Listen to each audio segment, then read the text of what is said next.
नमस्कार दोस्तों। और काफ़ी हाँ ना के बाद में अब ये तय हो चुका है कि है जवानी तो इश्क होना है, ये फिल्म फाइनली रिलीज़ होगी। और रिलीज़ होगी तो इसका ट्रेलर भी आ गया है। और फिल्म क्योंकि 5 जून को आनी है तो ज़्यादा समय नहीं, हालांकि ठीक है, 10-12 दिन है। ट्रेलर मुझे बहुत इंटरेस्टिंग लगा, मतलब एकदम जो डेविड धवन का जो एक सिग्नेचर है कि भाई एंटरटेनमेंट जो है वो सबसे पहले होना चाहिए। तो ट्रेलर तो काफ़ी बढ़िया है और चीज़ें बहुत साफ है, इसमें कहानी किस तरफ जा रही है और पूरा कॉमिक अंदाज में है। तो सबसे पहले हम इसकी कहानी की बात कर लेते हैं कि क्या है। जो ट्रेलर से हमको समझ में आता है कि जस यहाँ पर हीरो है, वरुण धवन शादीशुदा है और उसकी बानी के साथ शादी हो चुकी है। बानी जो है वो मृणाल ठाकुर है। अब यहाँ परिवार नियोजन का मामला है। एक जो पत्नी है वो अभी शायद बच्चा नहीं चाहती है और जो पति है वो कहता है कि मुझे बच्चा चाहिए। मामला अदालत में पहुंच गया है। अब यहाँ पर अदालत में अभी उनका तलाक नहीं हुआ है, लेकिन पति जो होता है वरुण धवन जो है वो पत्नी को छोड़कर विदेश निकल जाते हैं। और वहां जाने पर उनको एक लड़की मिलती है, प्रीत। अब प्रीत जब मिलती है तो क्लब में मिले हैं और उसके बाद में दोनों की मुलाकात होती है, मुलाकात आगे बढ़ती है, प्यार में बदलती है। अब बात जब सीरियस हो चुकी है तो वहां पर दिखाए कि प्रीत का एक भाई है। तो प्रीत का भाई जो है वो थोड़ा सा डॉन टाइप के लोग जो हैं, हालांकि अभी इसमें जिमी शेरगिल भाई के रोल में हैं, लेकिन उनका कैरेक्टर बहुत ज़्यादा डिफाइन नहीं हुआ। लेकिन ये समझ में आ रहा है कि बड़े रसूखदार हैं, मतलब बाहुबली भी हैं और धनबल भी है उनके पास में। तो ये बाहुबल और धनबल का जो मेल है, उसके सामने वरुण कहीं ना कहीं कमज़ोर पड़ते हैं। और क्योंकि उनके मन में बच्चे की चाह है, तो और वो पत्नी से अलग होने की भी प्रोसेस में है शायद, क्योंकि तलाक कोर्ट दिखाया गया है यहाँ पे। और बात ऐसी कुछ पहुंच रही कि शादी होने वाली है। लेकिन जब ये रोमांस चल रहा है तभी एक घटना ये दिखती है ट्रेलर में कि वरुण जिस जगह पर ठहरे हुए, आई थिंक वो होटल है, वहाँ उनकी पत्नी आ गई है, मतलब वहाँ पर बानी आ गई है। और वो कहती कि मैं प्रेग्नेंट हूँ। तो डायलॉग देखिएगा जो भी है, इधर वो प्रेग्नेंट है, पत्नी जो चाह रहा था, जो ये कैरेक्टर जो है जस का, जो चाहता था कि मुझे बच्चा चाहिए, मेरी फैमिली बढ़ना चाहिए, पत्नी के साथ जो है वो लगातार वो डायलॉग है अदालत में कि भाई ये तो हमेशा ही प्यार करता है मुझे। क्योंकि जज साहब पूछते हैं कि भाई क्या मामला है, कोई घरेलू हिंसा का है, झगड़े का है या कोई और चीज़, बोले नहीं तो हमेशा ही प्यार करता है मुझसे। तो जज भी हैरान रहता है कि फिर समस्या क्या है। तो अब यहाँ पर ये हो गया कि पत्नी आई है और वो कह रही मैं प्रेग्नेंट हूँ। और नेक्स्ट सीन में दिखाते हैं कि वो जो प्रेमिका है वो भी जज से कह रही कि मैं प्रेग्नेंट हूँ। अब मामला यहाँ पर उलझ गया है। तो ये घर वाली बाहर वाली टाइप का मामला है। लेकिन क्योंकि जिस लड़की से प्रेम है, पूजा हेगड़े का जो कैरेक्टर है प्रीत का, उसका भाई जो है मैंने कहा जैसे बाहुबल भी है उसके पास और धनबल भी है, तो वहाँ बात पहुँची, वहाँ कुछ फनी सीन है। तो कुल मिला के ऐसा लग रहा है कि दोनों लड़कियाँ जो प्रेग्नेंट हैं अब कैसे उनके रोड क्रॉस होंगे, मतलब एक दूसरे के रास्ते में किस तरह से आएंगी। राज खुलेगा, स्वाभाविक है खुलेगा और तभी पूरा हल्ला मचेगा। लेकिन किस तरह से ये जस का जो कैरेक्टर है, दोनों को एक ही बिल्डिंग में एक ही जगह पर रखे हुए, आई थिंक आमने सामने है वो, तो किस तरह से दोनों के साथ अपनी लाइफ को बैलेंस करेगा, क्या होगा, आगे किस तरह से कहानी बढ़ेगी, तो पूरा केओस जो है। अब इस पूरे केओस के बीच में 2-3 कैरेक्टर और हैं। वरुण धवन के दोस्त के रूप में यहाँ पर हमको मनीष पॉल नजर आ रहे हैं, तो कॉमेडी करते हैं वो। तो वो दिखाई देंगे दोस्त के रूप में। यहाँ चंकी पांडे भी हैं और राकेश बेदी भी हैं। तो राकेश बेदी तो इस समय जबरदस्त फॉर्म में है, पॉपुलैरिटी में जो है, मतलब आई थिंक उनके कैरियर की बेस्ट रेटिंग चल रही है इस समय, आप कह सकते हैं। चंकी पांडे का एक अपना स्टाइल है, तो वो जब भी पर्दे पर हाथ आते हैं हंसाते हैं, गुदगुदाते हैं। तो ये जो ट्रेलर है पूरा एक कंप्लीट पैकेज की तरह मुझे लग रहा है कि बहुत इंटरेस्टिंग है ये। और पता नहीं ऐसा क्यों लगता है कि ये एक साफ सुथरी फिल्म भी होना चाहिए, क्योंकि ट्रेलर में तो कोई इस तरह का डायलॉग या कोई इस तरह की बात या इशारेबाजी नहीं दिखी कि भाई थोड़ी भी वल्गैरिटी हो सकती है। लेकिन ठीक है, वरुण धवन बढ़िया दिख रहे हैं इसमें। उनकी कॉमिक टाइमिंग अच्छी दिख रही है। दोनों एक्ट्रेसेस के साथ उनकी केमिस्ट्री जो है वो अच्छी नज़र आ रही है। तो जो पंचेज हैं उनके हिस्से में जो आए हैं कॉमेडी वाले, और वरुण का फेस जो है थोड़ा सा स्माइलिंग फेस है और थोड़े क्यूट भी हैं, तो अच्छे लगते हैं। उनके पास कुछ फिल्में ज़रूर हैं जो उन्होंने फिल्में दी हैं, खासतौर पर रोमांटिक फिल्में, रोमांटिक कॉमेडी फिल्में। लेकिन यह है कि अभी तक कोई बहुत जिसको कहना चाहिए कि भाई स्टूडेंट ऑफ द ईयर में वो आए थे और 2012 में आए थे और एक लंबा अरसा हो चुका है। तो जिस तरह से उनको खुद को इस्टेब्लिश कर लेना चाहिए था वो नहीं कर पाए, और उसकी वजह जो है यही मानी जाती रही कि भाई वो गोविंदा जो है दूसरे गोविंदा बनने की कोशिश करते रहे हैं।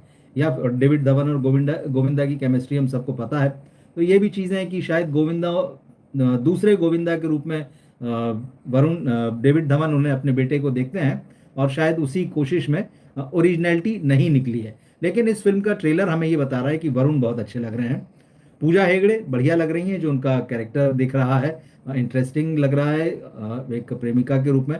और साथ ही उन एक फिल्म के कुछ एक दो गाने भी आ चुके हैं। चुनरी चुनरी का यहाँ पर आपने जिक्र किया है, उस गाने का सबको इंतजार है, वो अभी कंट्रोवर्सी में फंसा हुआ है। हालांकि ट्रेलर में उसकी झलक दिखाई गई है, तो ऐसा लगता है कि ये पूरा मामला सुलझ जाएगा। और इस मामले पर जैसे मैंने कहा शुरू में कि हम अलग से बात करेंगे कि आखिर ये पूरी लड़ाई क्या है और आज की तारीख में किस स्टेज पर पहुंची है। दरअसल ये बहुत गंदी हो गई, दोनों तरफ से जो है एक दूसरे पर अब अटैक किए जा रहे। तो खैर, चुनरी चुनरी गाना क्योंकि ट्रेलर में है तो ऐसा लगता है कि ये फिल्म में भी रहेगा। अब वो किस रूप में रहेगा, कितनी बातें होंगी उसको लेके आगे भी वो देखेंगे।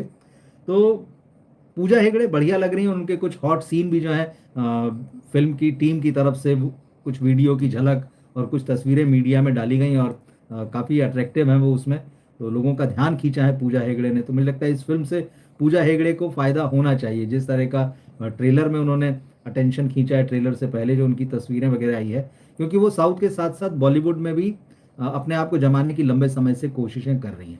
यही स्थिति जो है मृणाल ठाकुर के साथ भी है, उनका मामला भी यही है कि वो तमिल तेलुगु फिल्मों में काफ़ी रिस्पेक्ट उन्होंने हासिल कर लिया है कुछ अच्छी फिल्मों के साथ में, हिंदी में भी वो लगातार इसके लिए कोशिश कर रही हैं। तो ये फिल्म जो है मुझे ऐसा लग रहा है ट्रेलर देखकर कि ये बढ़िया साबित हो सकती, बॉक्स ऑफिस पर ये उम्मीदें जगाती दिख रही। और क्योंकि डेविड धवन ने पहले ही कहा है कि ये मेरी आखिरी फिल्म हो सकती है, उन्होंने ये कहा है, क्योंकि इस ट्रेलर लॉन्च पर ये भी मौका आया जब वो बात कर रहे थे मीडिया के लोगों से और वहाँ जो मौजूद लोग थे उनसे, तो वो बहुत इमोशनल हो गए, वो रो पड़े, बाकायदा उनकी आंखों में आंसू थे। और उसकी वजह ये थी कि पिछले समय में उनकी तबीयत भी काफ़ी ख़राब रही और उनको हॉस्पिटलाइज भी होना पड़ा।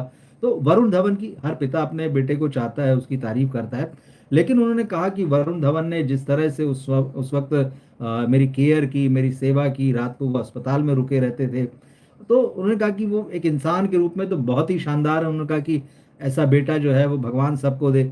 उन्होंने कहा वरुण को एक्टर के रूप में वो लगातार इम्प्रूव कर रहे हैं। तो ठीक है, ये सारी चीज़ें उन्होंने बहुत अच्छी बातें कही। और अगर उनकी सेहत जिस तरह से बताया गया है कि भाई ठीक नहीं रही है, अब तो खैर वो वापस आकर फिल्म डायरेक्ट कर रहे हैं, लेकिन उन्होंने कहा कि शायद ये आखिरी फिल्म हो सकती है।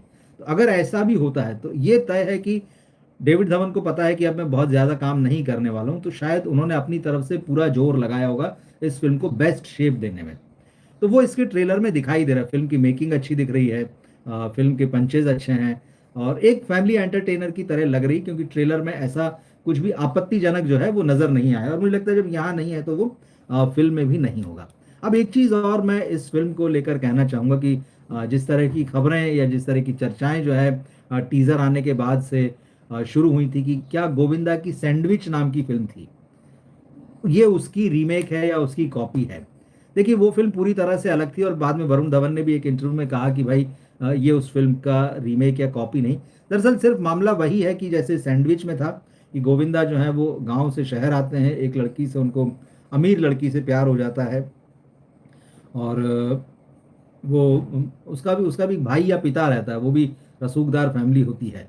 तो वो अमीर फैमिली जो है अपनी बेटी की शादी जो है किसी और से करना चाहती है, लेकिन वो लड़की जो है वो गोविंदा को चाहती है। और इस बीच जो है गोविंदा को गांव से फ़ोन आता है उसकी मदर का, या जो भी चिट्ठी आती है, मुझे भी बहुत ध्यान नहीं है। तो वो गांव जाते हैं और उनकी एक विकलांग बहन होती है उसमें। तो एक रिश्ता कुछ इस तरह से बनता है कि एक लड़की से तुम्हारी बात फाइनल हो गई है, तुम उससे शादी कर लो, तो उस लड़की का भाई तुम्हारी विकलांग बहन से शादी कर लेगा। ये शादी गोविंदा की उस फिल्म में हो जाती है। और उसके बाद जब वो शहर लौटते हैं तो ये जो अमीर लड़की होती है दूसरी, इसकी फैमिली किसी तरह से मान जाती है और इसकी भी शादी गोविंदा से करा दी जाती है। और फिर ये दो फैमिलीज एक साथ जो है पैरेलल चलती हैं, गोविंदा को दिखाया गया। और फिर यहाँ पर एक लंबी जर्नी है 7-8 साल की। और फिर एक गोविंदा का डुप्लीकेट, एक जिस लड़के से अमीर लड़की की शादी होनी होती है वो प्लास्टिक सर्जरी करके रूप बदल के आ जाता है गोविंदा का ही। तो एक अलग तरह का, तो बहुत लंबी जर्नी उस फिल्म में, वैसी कोई जर्नी इस फिल्म में दिखाई नहीं दे रही। सिंपल मामला है, शादीशुदा है ये जो जस है, वो चाहता है कि उसका परिवार बढ़े, उसके बच्चे हों या कोई एक बच्चा हो। उसकी पत्नी नहीं चाहती है, वो पत्नी से दूर चला जाता है, विदेश जाता है। वहाँ पर उसको एक लड़की मिलती है। जब उसका प्यार उसके साथ शुरू होता है, आगे बढ़ता है, तभी इधर उसकी पत्नी आ जाती, कहती कि मैं प्रेग्नेंट हूँ, इधर ये बताती और उधर उसकी जो गर्लफ्रेंड बनी वो भी कहती मैं प्रेग्नेंट हूँ। अब ये किस तरह से दोनों को संभालता है, तो पूरा मामला ये है। कुल मिला के जो है ये अच्छी लग रही है। जिमी शेरगिल का भी रोल इसमें अच्छे एक्टर हैं, तो वो क्योंकि हीरोइन के भाई का रोल है और थोड़ा दबंग टाइप के कैरेक्टर हैं उसमें। कुल मिला के तो ठीक लग रही है, एक फैमिली एंटरटेनर जो है। और ये जो सीज़न है, हम अगर पिछले कुछ महीनों की बात करें तो धुरंधर जैसी फिल्म के अलावा जो थोड़ा बहुत चला, अगर भूत बंगला की बात कर लें तो भाई कॉमेडी फिल्म थी। उसके अलावा भी कुछ फिल्मों ने जो पिछले 2-3-4 साल में वर्क किया है बहुत प्रोमिनेंटली, तो या तो वो हॉरर फिल्में रही हैं, या हॉरर कॉमेडी रही हैं, या कॉमेडी रही हैं, या एक्शन रही हैं, इसी तरह से। और रोमांस का भी जोन जो है थोड़ा सा बदल गया है, वो एग्रेसिव रोमांस हो गया, वो कबीर सिंह वाले जोन में। तो जिस तरह की फिल्में चल रही वैसी लगती। डेविड धवन पे आप भरोसा कर सकते हैं कि वो काफ़ी समय बाद लौटे हैं और ये कह रहे हैं कि जब मैं शायद मेरी आखिरी फिल्म हो सकती, तो मुझे लगता है कि उन्होंने बहुत बेस्ट देने की कोशिश की होगी। इस जोड़ी ने लास्ट में पिता पुत्र की जो जोड़ी आखिरी फिल्म जो थी वो कुली नंबर बनाई थी। बहुत इस फिल्म को ट्रोल किया गया था, बहुत फिल्म हालांकि खराब थी उसमें। और दरअसल अभी जो झगड़ा चल रहा है बाशु भगनानी और डेविड धवन जिसमें उलझे हुए हैं, हालांकि डायरेक्टली वो टिप्स के साथ में है। कुली नंबर 1 का भी बार बार जिक्र आ रहा है, पैसे के लेन देन की बात आ रही है, वो मैं आपको बताऊंगा जब नेक्स्ट लाइव करूंगा उसमें। तो आखिरी फिल्म तो बहुत खराब थी और बहुत ट्रोल हुए। उससे पहले जुड़वा टू जो है डेविड धवन और वरुण धवन की फिल्म, सबसे पहले फिर मैं तेरा हूँ, तो ठीक ठाक रही। अगर पहली 2 फिल्में देख लें, मैं तेरा हीरो और जुड़वा टू। लेकिन हाँ, कुली नंबर 1 जो थी वो बहुत ख़राब फिल्म थी। लेकिन ये है कि भाई सीनियर हैं, अनुभवी हैं, उनके पास एक फिल्म बनाने का एक खास नज़रिया भी है। जिस तरह से वो फिल्म उन्होंने कुछ बेहतरीन फिल्में बनाई, खासतौर पे गोविंदा के साथ, तो ये माना जा सकता है कि इस फिल्म को उन्होंने अच्छा बनाया होगा। मुझे कम से कम ये पूरा ट्रेलर अच्छा लगा है, इसमें ऐसी कोई कमी दिखाई नहीं दे रही है। सिर्फ एक वही बात जो आजकल दिखती कि थोड़ा कहीं एडल्ट जोक्स उसमें ना हो, एडल्ट कॉमेडी जैसा ना हो, ट्रेलर में ऐसा कुछ नहीं दिख रहा है। और लगता है कि चाहे वरुण हो चाहे डेविड धवन हो, इस बात का ध्यान ज़रूर रखा होगा कि ऐसी कोई गड़बड़ ना हो जाए। क्योंकि इधर जो फिल्में आई हैं कॉमेडी फिल्में, उनमें हमने देखा है एडल्ट कंटेंट या एडल्ट जोक, टॉयलेट ह्यूमर भी जिसको कहा जाता है, ये सारी चीज़ें। तो यहाँ मुझे लगता है बचा गया होगा। वरुण के लिए मुझे लगता है ये फिल्म बड़ी साबित हो सकती है। हालांकि इसी साल उन्होंने बॉर्डर 2 जैसी फिल्म भी दी और उस फिल्म में उनकी एक्टिंग की सराहना हुई, उनका रोल जो है वो अच्छा था। और वरुण अच्छे एक्टर हैं, इसमें कोई दो राय नहीं है। उनके खाते में बदलापुर जैसी फिल्म है, उनके खाते में अक्टूबर जैसी फिल्म है, उनके पास में बद्रीनाथ की दुल्हनिया, ABCD। तो एक अच्छे एक्टर तो हैं, लेकिन वही है कि कोई भी अच्छा एक्टर जो है कितना आगे जाएगा उस इस पर डिपेंड करता है कि उसकी स्क्रिप्ट की चॉइस किस तरह की है, किस तरह से वो अपने लिए फिल्में सिलेक्ट करता है। तो अगर आपने ये देखा हो ट्रेलर तो ज़रूर बताइएगा, क्योंकि अब ये फिल्म 5 जून को आने वाली है, तो निश्चित रूप से 5 जून का इंतज़ार तो रहेगा। मैं इस फिल्म को देखूंगा थिएटर में। ट्रेलर ने उत्सुकता जगाई है। तो आप बताइएगा आपको ये ट्रेलर कैसा लगा है। अब्दुल साहब हैं यहाँ पर। हाँ, आप कह रहे हैं चुनरी चुनरी जो सॉन्ग है वो आएगा, मुझे ऐसा लगता है, बिल्कुल ठीक बात है। और ये झगड़ा चल रहा है जो टिप्स का, और वो उस पर हम पहले बात कर चुके हैं। आप अगर पिछले लाइव मेरे आप देखेंगे तो आपको बिल्कुल नज़र आएंगे। तो अब्दुल अजीज़ साहब, आप देखिए मेरे जो लाइव पिछले हैं उसमें मैंने इस झगड़े पर पूरी डिटेल में बात की। बाशु भगनानी ने एक लंबा इंटरव्यू भी मीडिया में दिया था, उसका जिक्र मैंने किया है। एक बार फिर से बाशु भगनानी कल रूबरू हुए हैं मीडिया से, उन्होंने नए सिरे से कुछ बातें कही है। लेकिन अब टिप्स की तरफ से और डेविड धवन की तरफ से भी सोर्सेज के हवाले से कुछ खबरें चल रही है कि वाशु भगनानी ने जो आरोप लगाए हैं, पैसे के लेन देन का भी मामला है इसमें। तो बीवी नंबर 1 को लेकर है बहुत सारी चीज़ें, और कुली नंबर 1 को लेकर है। कुली नंबर 1 जो बनाई थी वाशु भगनानी के लिए, इन लोगों ने तो बताई मैंने आपको कैसी बुरी तरह से फ्लॉप हुई थी। तो कई चीज़ें ये काफ़ी एक तरीके से गंदी और बड़ी लड़ाई में बदल चुकी है ये। तो हम आएंगे इस पर, हम बात करेंगे। हाँ, आज tips at that matter has been, tips का कहना है मैटर सॉल्व हो गया, बात सही है। और शायद हो सकता है यही वजह है कि उन्होंने बहुत कॉन्फिडेंटली ट्रेलर को लॉन्च भी किया और उसमें वो गाना भी रखा है। बात ठीक है। लेकिन मैं पूरा इसमें ये बताऊंगा कि जो नेक्स्ट लाइव करूंगा कि झगड़ा क्या है, वाशु भगनानी का क्या कहना है। और क्योंकि अभी सीधे तौर पर डेविड धवन मैदान में नहीं आए हैं, क्योंकि वाशु भगनानी ने जो पैसे को लेकर जो बातें कही है, 70 करोड़ का मामला है, तो उस पर जो है डेविड धवन के सोर्सेज जो हैं वो क्या कह रहे हैं, हम उस पर बात करेंगे। तो मिलते हैं। फिलहाल आप ये बताइए कि आपको ये ट्रेलर कैसा लगा, क्या आपको वाकई इसमें दम लगा जैसा मुझे लग रहा है कि ये फिल्म चल सकती है। वरुण के लिए ये बहुत बड़ी आप कह सकते हैं कि संजीवनी साबित होना जिसे, क्योंकि उनके कैरियर को ज़रूरत है एक बड़ी फिल्म की। और बॉलीवुड भी जिस दौर से इस वक्त गुजर रहा है, उसको वो नहीं चाहिए कि मतलब 200 करोड़ और 300 करोड़ वाली जो फिल्में हैं वही चलें। इस तरह की जो फिल्में हैं, जो नए यंग एक्टर्स के साथ में जिनके पास फ्यूचर है, ये फिल्में भी चलें, जो बहुत हैवी बजट नहीं है लेकिन लो बजट भी नहीं है, ये जो मीडियम बजट फिल्में हैं ये भी चले। तो देखते हैं, आप अपनी राय ज़रूर बताइएगा।